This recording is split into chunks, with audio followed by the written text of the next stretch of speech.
അപ്പോൾ ഇന്നത്തെ റെസിപ്പി ഒരു നാടൻ ഒഴിച്ചുകറിയാണ്. നമ്മളുടെ മുതിര വെച്ചിട്ടുള്ള ഒരു പരിപ്പ് കറി. അപ്പം വളരെ ഈസി ആയിട്ടും ടേസ്റ്റി ആയിട്ടും നമുക്ക് ഈ കറി എങ്ങനെ ഉണ്ടാക്കുന്നതെന്ന് ഒന്ന് കണ്ടു നോക്കാം.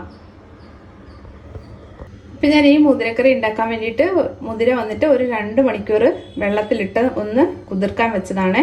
ഇത് കുറച്ച് വേവ് അധികം ആയതുകൊണ്ട് ഇപ്പോൾ കുറച്ച് നേരം ഒന്ന് വെള്ളത്തിലിട്ട് കുതിർത്ത് കഴിഞ്ഞാൽ ഒന്ന് പെട്ടെന്ന് വെന്ത് കിട്ടും. അപ്പം ആദ്യം നമുക്കിതൊന്ന് വേവിച്ചെടുക്കാം. അപ്പോൾ ഈ മുതിര ഞാൻ ഈ കുക്കറിലേക്ക് ഇട്ട് കൊടുക്കുകയാണ്.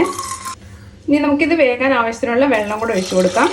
അപ്പോൾ ഈ മുതിരയുടെ കൂടെ തന്നെ നമുക്ക് 2 പച്ചമുളക് ചെറുതായിട്ട് അരിഞ്ഞത് ഇട്ട് കൊടുക്കാം. അതേപോലെ തന്നെ 1-2 ചെറിയ ഉള്ളി അരിഞ്ഞതും ഇതിലേക്ക് ഇട്ട് കൊടുക്കാം. ഇനി നമുക്കിത് ഒരു 7-8 വിസിൽ വരുന്നിടം വരേക്ക് നല്ലതായിട്ടൊന്ന് വേവിച്ചെടുക്കാം. ഇപ്പോൾ ഈ മുതിര വേവുന്ന സമയം കൊണ്ട് നമുക്കിതിനുള്ള അരപ്പൊന്ന് റെഡിയാക്കി എടുക്കാം. അപ്പം അതിന് വേണ്ടിയിട്ട് ഇപ്പം നമ്മൾ എത്രയും മുതിര എടുത്തത് അതിനനുസരിച്ചുള്ള തേങ്ങ ഇട്ട് കൊടുക്കാം. എന്നാലും വളരെ കുറച്ച് തേങ്ങ മതിയാകും. ഞാനിതൊരു 1/4 കപ്പ് തേങ്ങയാണ് എടുത്തിരിക്കുന്നത്. ഒരു 1/2 ടീസ്പൂൺ മഞ്ഞൾപ്പൊടി ഇട്ട് കൊടുക്കാം. ഒരു 1/2 ടീസ്പൂൺ ജീരകം ഇട്ട് കൊടുക്കാം. ഇനി ഒരു 4-5 അല്ലി വെളുത്തുള്ളി ഇട്ട് കൊടുക്കാം.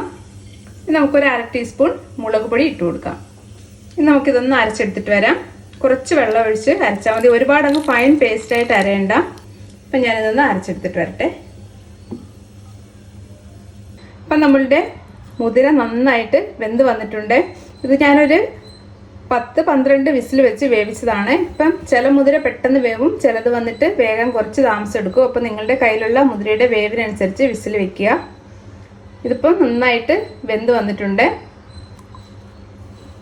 അപ്പം ഇതിൽ നിന്ന് നമുക്ക് കുറച്ച് ഒരു പാത്രത്തിലേക്ക് മാറ്റി വയ്ക്കാം.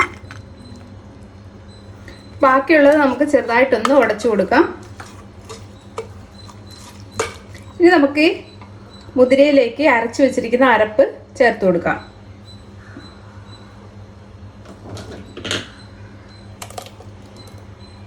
ഇനി ഇതേ ജാറിലേക്ക് തന്നെ നമ്മൾ മാറ്റി വെച്ചിരിക്കുന്ന കുറച്ച് മുതിര ഉണ്ടല്ലോ, അത് ഇട്ട് കൊടുത്ത് ഒന്ന് അരച്ചെടുത്തിട്ട് വരാം. ഇത് വെള്ളമൊന്നും ഒഴിക്കണ്ട, ഇങ്ങനെ തന്നെ ഒന്ന് അരച്ചെടുത്തിട്ട് വന്നാൽ മതി.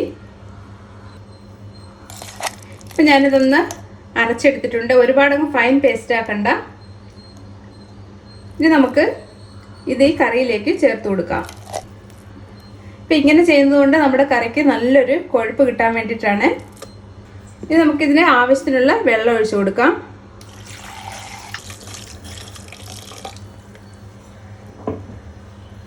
നന്നായിട്ടൊന്ന് മിക്സ് ചെയ്തെടുക്കാം. ഇപ്പോൾ കറി നിങ്ങൾക്ക് തിക്കായിട്ട് വേണമെന്നുണ്ടെങ്കിൽ കുറച്ച് വെള്ളം ചേർത്താൽ മതി.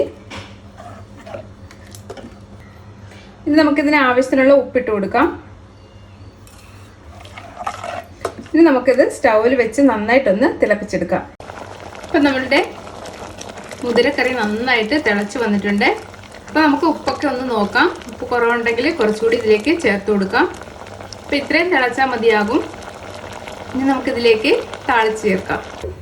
അപ്പോൾ ഈ ചൂടായ പാനിലേക്ക് ഒരു 2 ടീസ്പൂൺ വെളിച്ചെണ്ണ ചേർത്ത് കൊടുക്കാം.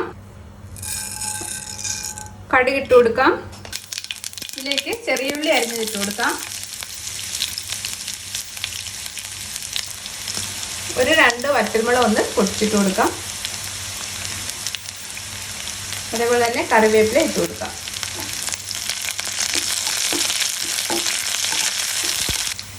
ഇനി നമുക്കിത് കറിയിലേക്ക് ചേർത്ത് കൊടുക്കാം.